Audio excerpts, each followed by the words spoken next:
Excuse me, বলছি এখানে চায়ের দোকানটা কোথায় বলতে পারবেন? চা খাবেন? এই তো সামনেই। বলছি আমি তো এখানে তেমন কিছু চিনি না, যদি আপনি একটু নিয়ে যেতেন। হ্যাঁ হ্যাঁ, চলুন। বলছি যে আমি একা একা চা খাবো, আপনি কিছু খাবেন না? আপনিও একটু খান। আচ্ছা ঠিক আছে, দিন। কাকু দুটো চা দেবেন তো।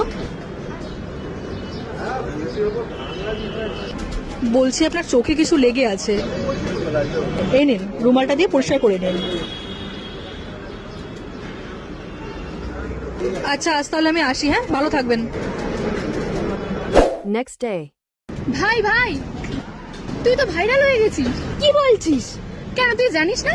না, কই দেখা। এই দেখ। সেদিন রাস্তায় একটি মেয়ে আমার কাছ থেকে হঠাৎই খাবার চায়। ওর পোশাক আশাক দেখে তো আমি ওকে প্রশ্নই করে ফেললাম যে এমন দুরবস্থার কারণ কি। তারপর ও সবটা বলল। সবটা শুনে আমারও খুব কষ্ট হলো। ওকে সাথে করে নিয়ে গেলাম সামনের একটা দোকানে। সেখান থেকে ওকে চা কিনে দিলাম। চা হাতে পেতেই ও কান্নায় ভেঙে পড়ল।